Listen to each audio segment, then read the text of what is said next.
I don't know why they did this for enchanting, but in order to progress forward, you have to make certain enchanting rods, and you need a recipe to make a runed arcanite rod to move past 320.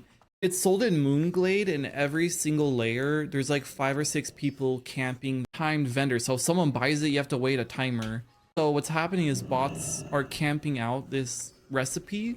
They can only get like once every 2 or 3 hours and then selling it on the auction house for like 300 gold.